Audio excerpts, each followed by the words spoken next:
In Dhaka, capital of Bangladesh, Prime Minister Sheikh Mujibur Rahman bids farewell to the Indian troops who helped his country to gain independence from Pakistan.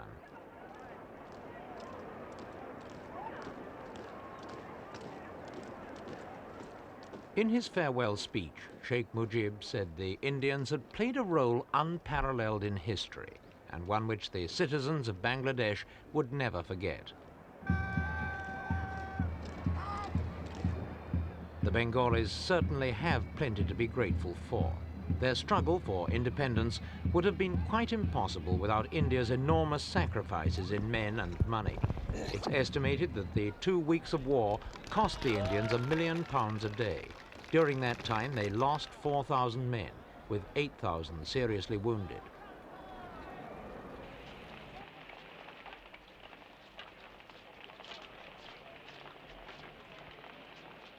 The Indians had marched into what was then East Pakistan at the beginning of December last year. At one time, there were over 140,000 of them committed to the liberation of Bangladesh.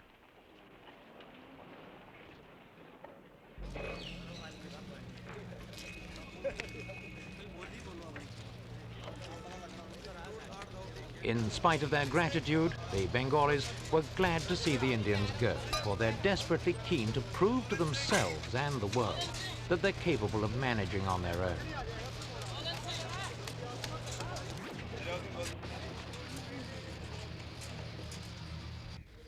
For the Bengalis, Sheikh Mujib is Bangabundu, the friend of Bengal, on whom all hopes are pinned. Their faith in him is demonstrated every morning when a crowd of petitioners surround him at his home in Khulna as he leaves for his office.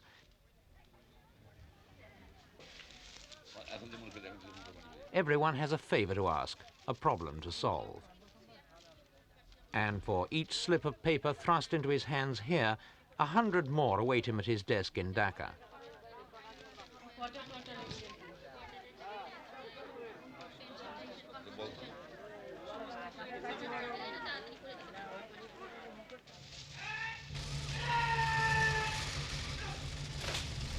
As far as the Bengalis are concerned, Bangladesh has been independent ever since Sheikh Mujib proclaimed its separation from the rest of Pakistan just 1 year ago. But in fact, it's only been functioning as an independent state since the Pakistan Army's surrender 3 months ago.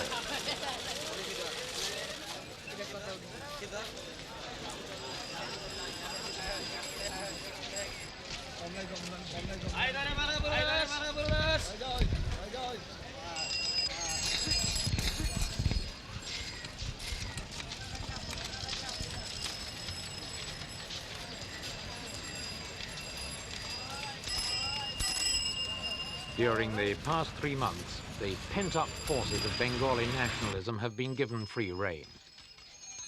The Pakistani flag has, of course, completely disappeared, to be replaced by the green and red symbol of Bangladesh.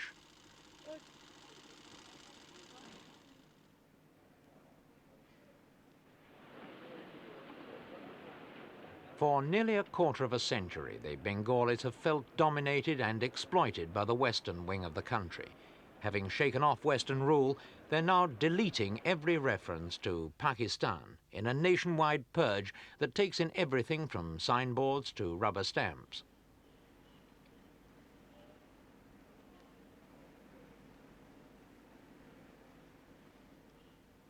Removing old nameplates has made the Bengalis feel better, but it's not, of course, made any difference to the enormous problems facing the new nation. One of the most important has been the restoration of law and order. It was feared that some of the Mukti Bahini, the Bengali guerrillas, would degenerate into a lawless group of armed bandits. That danger was largely averted after Sheikh Mujib threw his personal prestige into an appeal for all weapons to be handed in.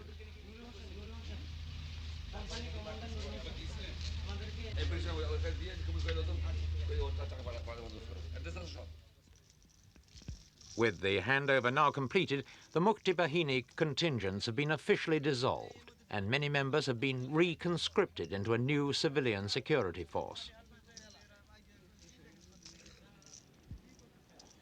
In their 9-month struggle against the Pakistan Army, the Bengalis showed both courage and discipline.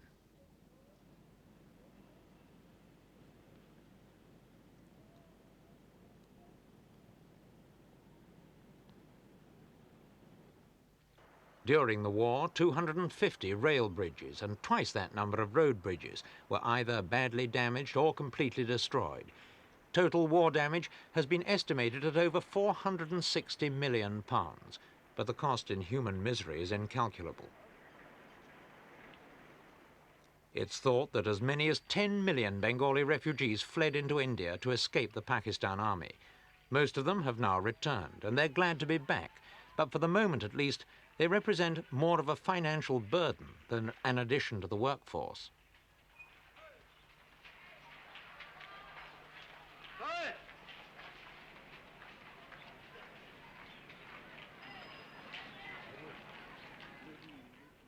Statistics about the extent of the damage are still in dispute. The government claims that 10 million homes were destroyed, but United Nations officials estimate that the figure is nearer to 1.5 million. Whatever the figure, the fact remains that many millions of Bengalis were made homeless. Dhaka itself echoes to the sound of hammering as people hurry to get a roof over their heads before the monsoon arrives in June.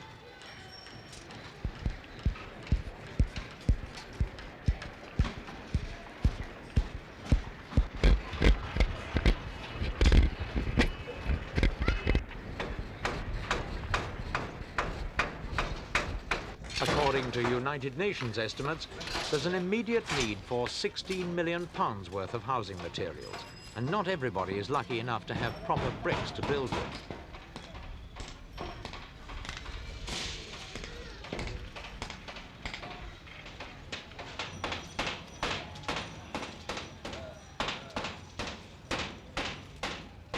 Many refugees came back from the camps with neither the strength nor the money to build a house and start again. They've now settled in the dozen or so squatters' camps which have sprung up in the outer suburbs of Dhaka.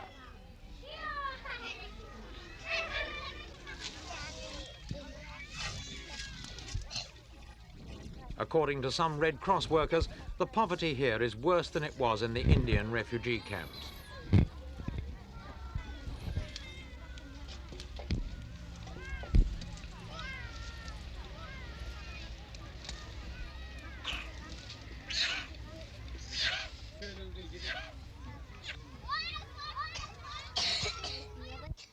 Life at these camps is a mixture of illness, misery and apathy, a deadly combination for a country whose main requirements at the moment are hard work and optimism.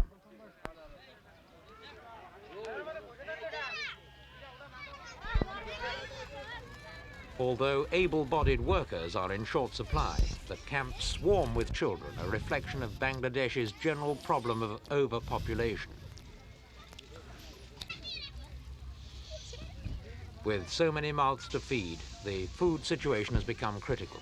Relief workers in Dhaka say that at the present rate, reserves are sufficient for no more than 10 days.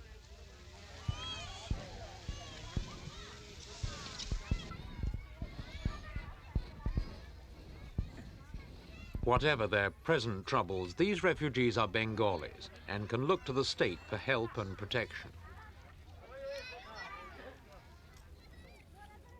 For these people, the future is less assured. They're Biharis, Urdu-speaking Muslims, most of whom came originally from India. There are probably 2 million Biharis in Bangladesh today. During the war, many of them remained loyal to the authorities in the West, and they're now hated and despised by the victorious Bengalis. Many have been killed by vengeful mobs on suspicion of being collaborators. They're now in a truly desperate situation, for India has refused to give them asylum, and it's unlikely that they'll be allowed to stay in Bangladesh. Sheikh Mujib has insisted that they have the right to full protection, and they've now been rounded up into guarded camps throughout the country, although even here Bengali witnesses come to pick out suspected collaborators.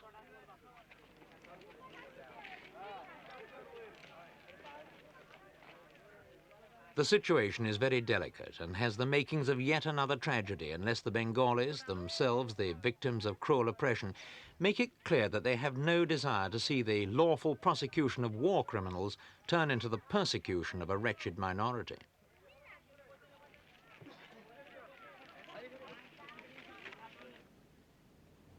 Another problem which the war has left behind affects the women of Bangladesh. Several thousand of them, it's claimed, were raped by Pakistani soldiers, and many now find themselves pregnant.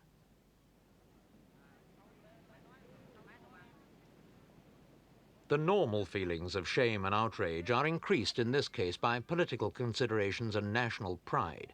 Special clinics have been set up to help the women, and the state is trying to obtain abortions for those who want them.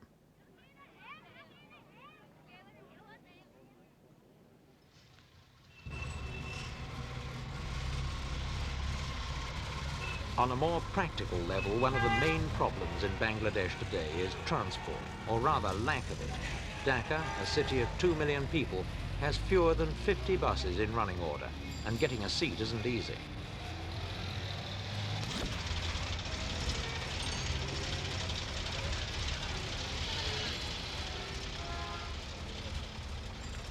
Anyone who doesn't fancy this sort of scrimmage has to walk, for taxis are virtually non-existent and hire cars are so rare that prices have rocketed to a minimum of £5 a day, 3 times the rate in New Delhi, for example, and well beyond the pocket of most Bengalis.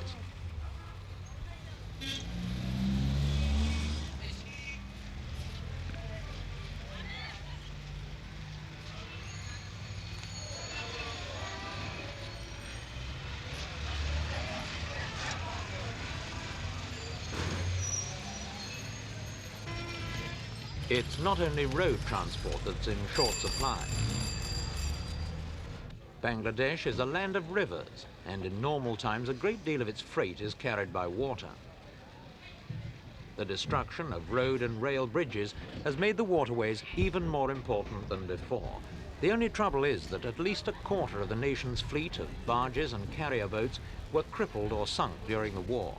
Any large flat-bottomed boats which remain are kept very busy indeed.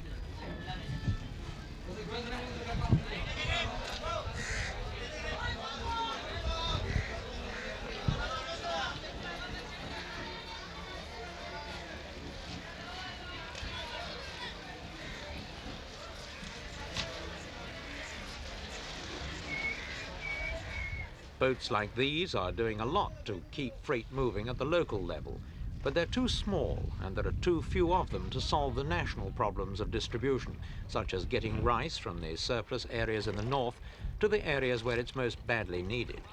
Larger vessels have been hampered by the destruction of the Delta's radar navigation system.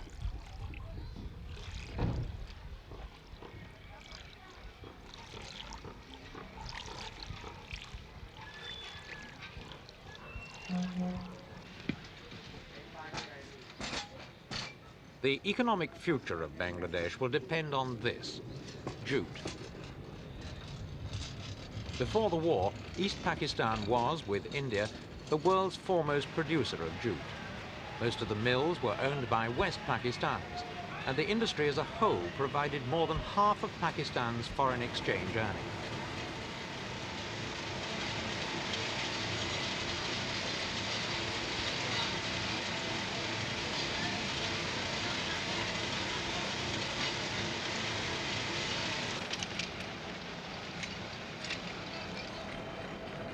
The processing side of the industry came to a complete halt during the war, and the mills are only just beginning to get back to normal production.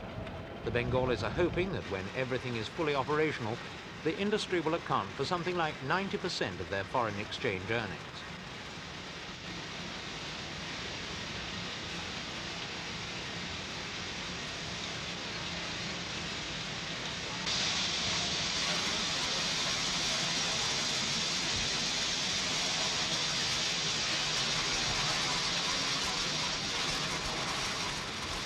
Jute, of course, has to be grown, and so production figures depend not just on the mills, but on the farmers.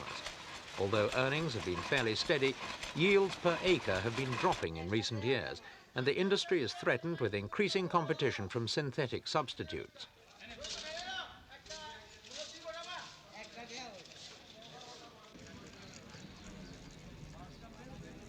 It was thought at one time that the industry would be nationalised, but the government has fought shy of such a drastic move and has opted for a combination of public and private enterprise, which means that the workers themselves get a share of the profits as well as a regular wage.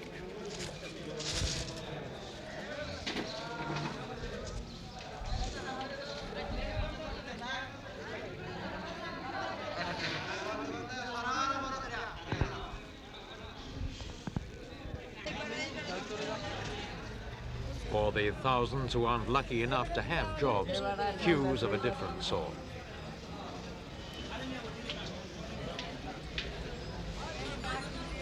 In Dhaka, where half the workforce is thought to be underemployed or completely idle, the daily queues at the unemployment registration offices frequently stretch for a quarter of a mile or more. In the countryside, which often suffered more heavily than the towns at the hands of the West Pakistan Army, the situation is even worse.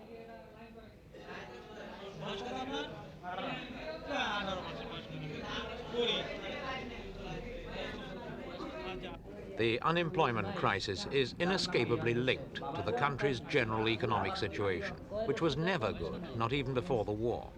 Now there's such an acute shortage of money and raw materials that industry isn't able to offer much hope to those without jobs. Even so, the authorities continue to issue thousands of green cards qualifying men for job vacancies where no vacancies exist.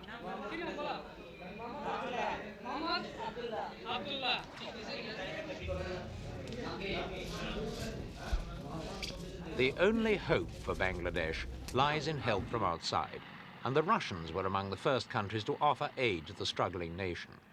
The first plane loads of urgently needed medical supplies from the Soviet Red Cross have been followed up with the promise of £18 million to help meet the country's immediate needs.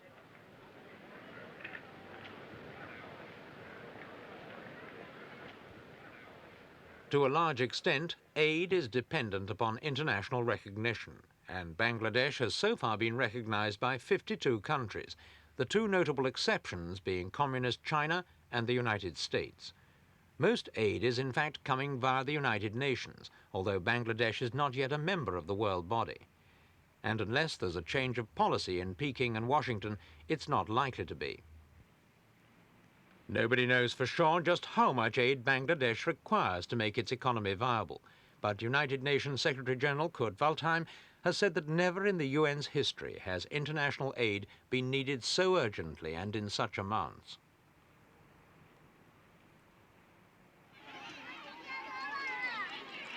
In fact, a huge international relief operation is now underway, so the prospects are not altogether gloomy. In Dhaka, for example, the relief agencies are beginning to make headway in distributing essential food supplies to 500,000 hungry people.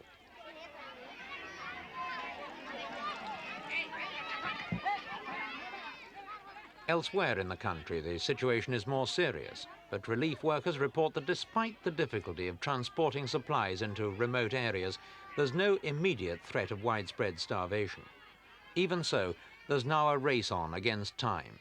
In June, the monsoon rains will come, cutting off whole areas of the country, and if enough food and economic aid is not distributed before then, thousands could starve to death and the economy would be set back 6 months.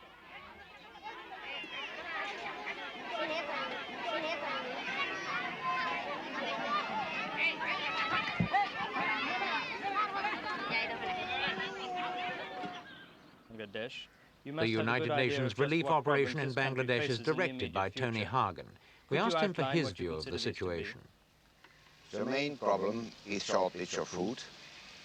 Related to this one is a totally wrecked transport system, but there is one third problem, which possibly is more important for the future of the country, that is the economy, which is totally dead, and with it the high rate of unemployment. What contribution do you think the United Nations can make towards meeting these needs? I think with regard to food, we shall get, it takes a long time to start the whole program, but I think we shall get sufficient food grains, mostly from America. With regard to transport, we have quite a fleet of vessels, mini bulkers, 13 so far, and 11 tugs. We shall get more vessels so we can help in this one. I hope we shall be able to restore most of the broken road bridges before the monsoon by Bailey bridges.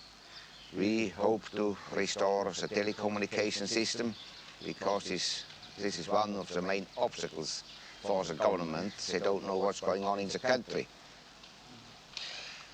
Even given substantial international relief, it may prove impossible to meet all the country's needs. What do you foresee, sir, as the major shortages likely to occur? There will be segments of the population which will be starving, there is no doubt. Cannot be prevented. Whatever we do now, we are in a deadly race with the monsoon. We cannot fulfill all the requirements. So, when are these problems likely to be most acute, the problem of food shortages? I think it will start in month of April. And then will continue throughout the monsoons? Yes, I think so.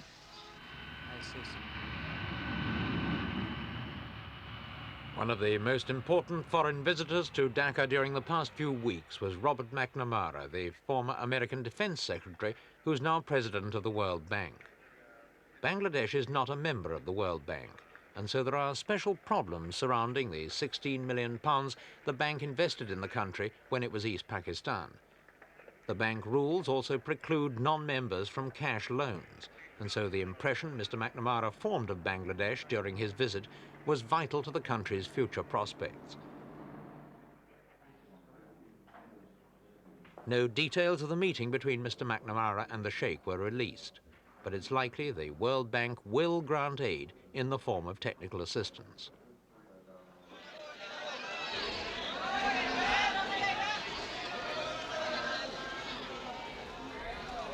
One of the main stumbling blocks to success could be political uncertainty inside the country. For all his popularity, Sheikh Mujib has political opponents both on his right and his left, and it remains to be seen how much support he'll have once the enthusiasm for independence has worn off and only the problems remain.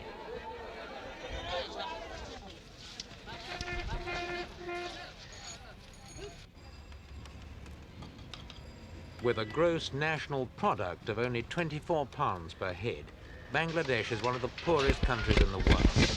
Even so, Sheikh Mujib and his government are making a determined effort to get the country moving. And they've shown a clear awareness that this will have to be done by self-help rather than outside aid. Mistakes will be made, of course, but from now on they will at least be their own.